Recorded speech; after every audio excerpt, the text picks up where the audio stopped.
Twip. Bonjour et bienvenue sur Aldricoscope, la chaîne faite avec le cœur et tournée avec les pieds. C'est un plaisir de vous retrouver pour cette nouvelle vidéo en direct de ma voiture pour une rubrique Comics Driver qui, je le pense, risque à terme de devenir le format officiel de la chaîne pour des raisons pratiques et pour des raisons pratiques essentiellement. Suite à l'annonce qui avait été faite lors de ma précédente vidéo, effectivement, j'ai de plus en plus de mal à me dégager du temps pour préparer mon petit setup, sortir mon matériel, pour tourner ça tranquillement chez moi.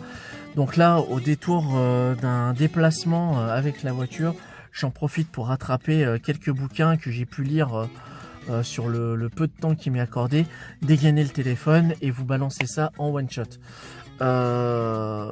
J'espère pouvoir tenir un rythme d'une petite vidéo par semaine dans le meilleur des cas. Voilà.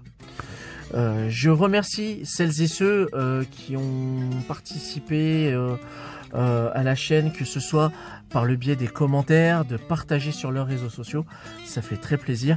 Bienvenue également aux nouveaux abonnés, et j'espère que le contenu que vous trouverez sur Aldricoscope vous plaira. Petite digression mise à part, vous voyez, j'ai du mal à parler, c'est vous dire à quel point ça faisait longtemps que je n'avais pas fait de vidéo. On va revenir au sujet du jour, ça a dépassé un petit peu sur l'écran, vous l'avez deviné, on va parler de ce monsieur, Bill Watterson, et notamment de la création de Calvin et Hobbes, car je trouvais ça très intéressant d'en parler avec vous, car c'est une expérience de lecture que la France a découvert sur le tard par rapport au reste du monde. Il faut savoir que Calvin et Hobbes est une création de l'américain Bill Watterson, qui est ce qu'on appelle dans le métier un cartooniste. C'est un dessinateur de bandes dessinées en version comic strip. C'est des bandes dessinées qui sont destinées essentiellement à publication dans la presse, dans les journaux, en l'occurrence aux États-Unis. Et la notoriété de Calvin et Hobbes a été très rapidement enflée. Je perds mes mots, c'est incroyable. J'essaie de trouver des phrases bien structurées, toutes faites, et je patauge dans la gadoue. Donc la notoriété de Calvin et Hobbes est telle que très rapidement, le nombre de journaux qui vont publier ces aventures vont se multiplier, à tel point que très rapidement, Calvin et Hobbes va être traduit en plusieurs langues dans divers pays à travers le globe. Et la France a découvert les aventures de ces deux personnages créés par Watterson très tardivement. Et du coup, on a eu droit à plusieurs des éditions. Moi, j'ai celle qui a été proposée par les éditions hors collection. Donc vous avez les strips qui sont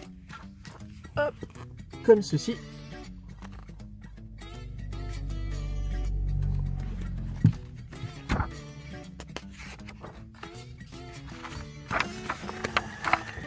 Et cette planche-là correspondait à la planche du dimanche. Il y avait une publication quotidienne dans les journaux, et le dimanche, Watterson avait un petit peu plus de champ libre et du coup proposait les aventures de Calvin et Hobbes le temps d'une page entière. Mais très rapidement, la notoriété aidant, Watterson a pu imposer son souhait pour que le dimanche, ce soit en termes de format, ce soit l'équivalent de ce qu'il proposait en semaine, de manière à ce que d'autres auteurs puissent proposer d'autres bandes dessinées pour la page de bande dessinée du dimanche, et du coup offrir aux lecteurs plusieurs titres. Et ça, c'était plutôt intéressant. Je trouve, même si je ne l'ai pas lu forcément, je trouve que c'est plutôt intéressant. Donc Calvin et Hobbes, de quoi ça parle? Calvin, l'humain, et Hobbes, le tigre, on dirait un mauvais jingle de Minus et Cortex, va raconter en fait leurs aventures à base de châteaux forts, de courses de luges, de traîneaux, enfin de je ne sais quoi. Et par le biais du regard enfantin de Calvin, Watterson va en profiter pour passer un petit peu à la loupe tous les aléas et tous les travers de notre société, quoi. Et c'est plutôt intelligent, c'est plutôt intéressant, d'autant plus qu'il y a aussi un décalage au niveau de la perception de Calvin entre ce que lui veut percevoir et la réalité, puisque Hobbes, en l'occurrence, on se doute bien que ce n'est pas un vrai tigre, mais c'est en réalité... Ah, il faut que je le trouve. Il faut que je le trouve. Je vais pas réussir à le trouver. Si, et il est là. Je sais pas si vous le voyez. Ouais, ça c'est l'inconvénient du Comics Driver. Déjà, je parle derrière la BD, donc le son va être différent. Et en plus, j'ai pas le retour caméra. Donc vous avez vu que Hobbes est en réalité un tigre. Et du coup, selon certains gags, ça crée un décalage assez marrant. Là, vous avez Calvin qui se prend pour Spiff le spationaute. Donc du coup, Watterson en profite pour rendre hommage au pulp et au film de SF des années 60. Donc ça, c'est plutôt pas mal. J'ai découvert Calvin et Hobbes, pour ma part, assez tardivement aussi. Je pense que c'est lors de sa nomination et à sa victoire au Festival de bande dessinée internationale d'Angoulême de 2014 qui l'opposait, je mets des guillemets parce que concurrencer des auteurs, alors que quand on voit qu'il était opposé à Alan Moore et Katsuhiro Otomo, donc respectivement les papas de Watchmen, V pour Vendetta, From Hell et créateur de Swamp Thing d'un côté, et le papa de Akira, le fameux manga qui a ouvert et explosé les portes de la Japanimation sur la scène internationale. Ça, c'est mon ressenti, parce que je sens venir dans les commentaires quelques personnes qui vont vouloir me corriger, mais je pense que pour ma part, au début des années 90, quand Akira est arrivé en 91, ça a littéralement explosé. Bref, digression mise à part, ça faisait longtemps que j'étais pas parti dans tous les sens.